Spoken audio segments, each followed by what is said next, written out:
मुख्यमंत्री विष्णुदेव साय आज दुर्ग और जगदलपुर जिले के दौरे पर रहेंगे। दुर्ग में वे अन्य पिछड़ा वर्ग विकास प्राधिकरण की महत्वपूर्ण बैठक में शामिल होंगे, जिसमें जनप्रतिनिधि, मंत्री और अधिकारी क्षेत्र के विकास पर चर्चा करेंगे। इसके बाद शाम 5:25 पर वो जगदलपुर के कुम्हड़ाकोट में जनजातीय गौरव वाटिका में के लोकार्पण कार्यक्रम में शिरकत करेंगे और सर्किट हाउस में विभिन्न योजनाओं के हितग्राहियों से संवाद करेंगे। केंद्रीय गृह मंत्री अमित शाह के प्रस्तावित दौरे को लेकर सीएम साय ने कहा कि उनका दौरा महत्वपूर्ण है और बस्तर पनडुब्ब के समापन कार्यक्रम को लेकर क्षेत्र में उत्साह देखा जा रहा है। हाँ, दुर्ग में आज अन्य पिछड़ा वर्ग विकास प्राधिकरण का बैठक रखा गया है, जिसमें पिछड़ा वर्ग विकास प्राधिकरण से संबंधित सारे हमारे जनप्रतिनिधि, मंत्रीगण, सांसद, विधायकगण और अधिकारी सभी उपस्थित रहेंगे और उस क्षेत्र के विकास पर चर्चा होगी। सर, गृह मंत्री जी का दौरा भी होगा और 31 मार्च से पहले होने जा रहा है, कितना महत्वपूर्ण रहने वाला है? बहुत महत्वपूर्ण है। माननीय गृह मंत्री जी का दौरा हमेशा महत्वपूर्ण रहता है और पिछले साल से बस्तर पनडुब्ब का आयोजन करते हैं। इस साल दूसरी बार कर रहे हैं, जिसके समापन में माननीय गृह मंत्री जी श्री अमित शाह जी आएंगे। बस्तर ओलंपिक का भी आयोजन 2 साल कर चुके हैं, उसमें भी भारी उत्साह उस क्षेत्र के लोगों में दिख रहा है। पिछले साल से 2.5 गुना ज़्यादा बस्तर ओलंपिक में भी भाग लिए और बस्तर पनडुब्ब में भी पिछले साल से संख्या बढ़ी। सीएम विष्णुदेव साय ने बताया कि राष्ट्रपति द्रौपदी मुर्मू शनिवार को 1 दिवसीय दौरे पर छत्तीसगढ़ आएंगी। वे बस्तर पनडुब्ब के शुभारंभ कार्यक्रम में मुख्य अतिथि के रूप में शामिल होंगे। बस्तर पनडुब्ब का शुभारंभ माननीय हमारे देश के महामहिम राष्ट्रपति महोदया श्रीमती द्रौपदी मुर्मू को करने वाली। डायल 112 सेवा के वाहन चालकों की नौकरी पर संकट मंडरा रहा है। नौकरी से निकाले जाने के विरोध में प्रदेश भर के चालक राजधानी रायपुर में गृह मंत्री विजय शर्मा के निवास पहुंचे और उनसे मिलने की मांग की। चालक एबीपी कंपनी के कर्मचारियों और नए नियमों से नाराज है, जिनमें केवल 10वीं पास चालकों को ही रखने का प्रावधान किया गया है। प्रदेश में करीब 250 चालक 5वीं 8वीं पास हैं। मांगे पूरी नहीं होने पर चालकों ने परिवार सहित गृह मंत्री निवास के सामने धरने की चेतावनी दी है। छत्तीसगढ़ के राजिम कुंभ कल्प में 100 साल की रामकली अपनी करीब 6 फीट लंबी जटा जूट के कारण श्रद्धालुओं के बीच आकर्षण का केंद्र बनी हुई है। बेल टुकरी गांव की रहने वाली रामकली राजीव लोचन मंदिर परिसर में बैठती हैं, जहां उनकी लंबी बालों की लट देखकर लोग आश्चर्य जताते हैं। रामकली बताती हैं कि बचपन से ही यह जटा है और वे इसे भोलेनाथ का प्रसाद मानती हैं। ऐसे लोक आकर्षणों से राजिम कुंभ मेला श्रद्धालुओं के लिए आस्था और अनूठे अनुभवों का संगम बनता जा रहा है। मैं बिलासपुर से हूँ। मैं यहाँ राजिम में आकर ये मेरे को पता चला कि ये एक दादी है यहाँ पे, उसका लट जो है 6 फीट है और जो कि राजिम में रहती है वो दादी। हम लोगों को यहाँ आकर बहुत अद्भुत समाचार मिला कि ये दादी यहीं पे रहती है और वो इतने साल से यहीं पे रहती है। लेकिन ये बहुत अद्भुत है, बहुत अद्भुत है। नाटक पेट से गर्भ जन्म भूमि से है। कैसे हुआ इतना लट? बोला भगवान जाने में जाने हैं। पूरा हमारा सहारा है, ओकरे जिया थन खा थन हवा कुछ नहीं हो। हम नीचे बैठा ना, उन्हें पूछ ले मंदिर वाले जा। हाँ, तो ये बचपन से है? हाँ, पहली बार आए हैं। राजू कहाँ से आए सर आप? हाँ, गुजरात सूरत से आए हैं जी। हाँ, और दादी को देखा, बहुत बढ़िया उसके हो रखा है। इसका 100 साल उम्र हो गई है, तो अच्छा ये जीवन है। बाल देखो तो उसका बहुत लंबा 6 फुट का बाल है। ये उम्र में कोई ऐसा रह नहीं सकता है अभी। ये बहुत बढ़िया है। कांग्रेस के वरिष्ठ नेता व पूर्व प्रदेश अध्यक्ष धैर्येंद्र साहू ने राजीव भवन में प्रेस वार्ता कर आरोप लगाया कि छत्तीसगढ़ में एसआईआर प्रक्रिया के नाम पर मतदाता सूची से बड़े पैमाने पर नाम काटने की साजिश हो रही है।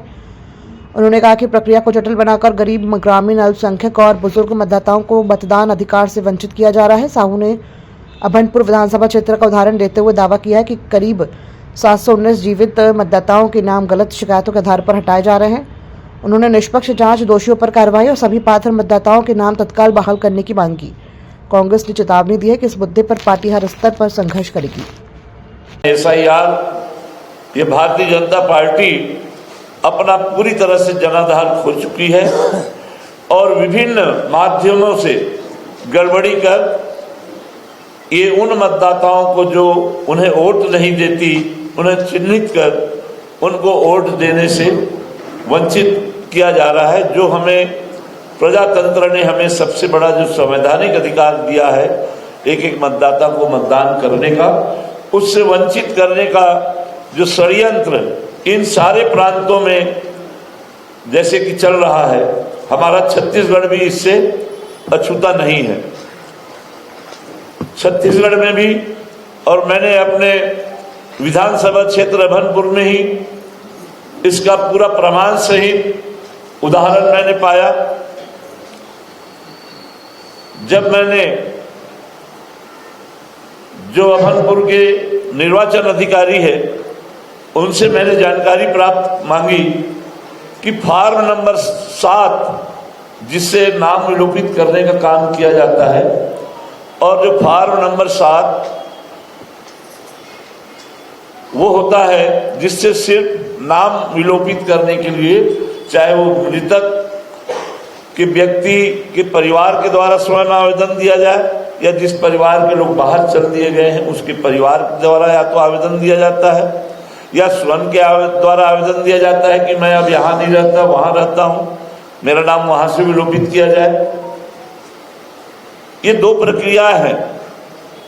लेकिन इस समय इन लोगों ने जो BLA 1 और BLA 2 है उसको भी अधिकार दिया, जो दोनों राजनीतिक दलों के, सभी राजनीतिक दलों के लोगों को BLA 1 और 2 नियुक्ति करने का अधिकार तो दिया।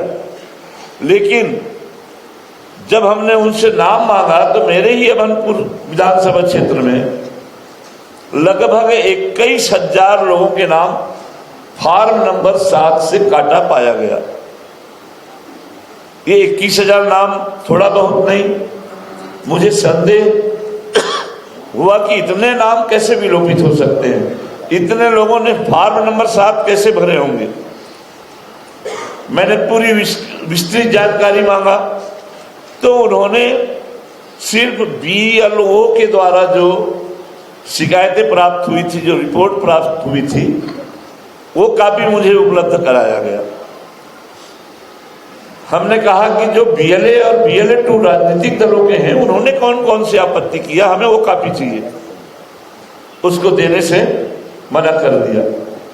मैंने अपने जिस भी तरीके से उसको बड़ी मुश्किल से हासिल किया तो मुझे आश्चर्य हुआ कि 917 लोगों के नामों को विलोपित करने के लिए BLA 1 और BLA 2 जो सिर्फ भारतीय जनता पार्टी के थे उनके द्वारा दिया गया।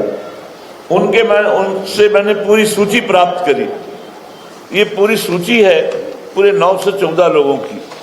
एक एक BLA 2 ने कहीं 40 नाम, कहीं 50 नाम, कहीं 30 नाम, इस तरह से काटने के लिए निर्वाचन आयोग में वो BLO को नहीं दिया, वो तहसीलदार को नहीं दिया, सीधे SDM के आवक जावक में और जमा कर दिया और वहां से उसको विलोपित करने की सूची में उन्होंने डाल दिया। और उस पर हम लोगों ने जानकारी ली कि ये जो 914 लोगों के नाम जो आए हैं BLA 1 और 2 से, मैंने जब उसको बूथ वाइज मैंने उसकी जांच करवाया हमारे पदाधिकारियों से, हमारे कार्यकर्ताओं से, तो वे सारे के सारे लोग जीवित पाए गए और उसी वार्ड में पाए गए, उसी गांव में पाए गए। ऐसा भी कि नहीं चलो कोई वार्ड परिवर्तित हो गया है, कोई गांव परिवर्तित हो गया है, कोई मृत हो गया है, कहीं वो जो भी कारण वो लोग बताए होंगे, वो फॉर्म तो नहीं दिया हम लोगों को, उसका जो ओरिजिनल कॉपी है। तो जो भी कारण बताए गए, अब जब हमने सभी गांव में पता किया, लगभग मैंने पूरे 900 नाम को वेरिफिकेशन करवाया है, तब मैं कह रहा हूं कि ये लोग सारे के सारे जीवित हैं अपने गांव में और उसी वार्ड में वहां पर रह रहे हैं। मैंने वहां के निर्वाचन अधिकारियों से बात किया तो बोले नहीं आप चिंता मत करिए, हम वेरिफिकेशन करवाएंगे, ऐसे हम लोग नहीं काटेंगे, वेरिफिकेशन करवाएंगे। मैंने कहा जिन मतदाताओं के नाम आपने विलोपित किया है उन तक सूचना भेजिए, नोटिस दीजिए उनको, यदि वो जीवित है तो आके बताएं, यदि वो बाहर है तो आके बताएं।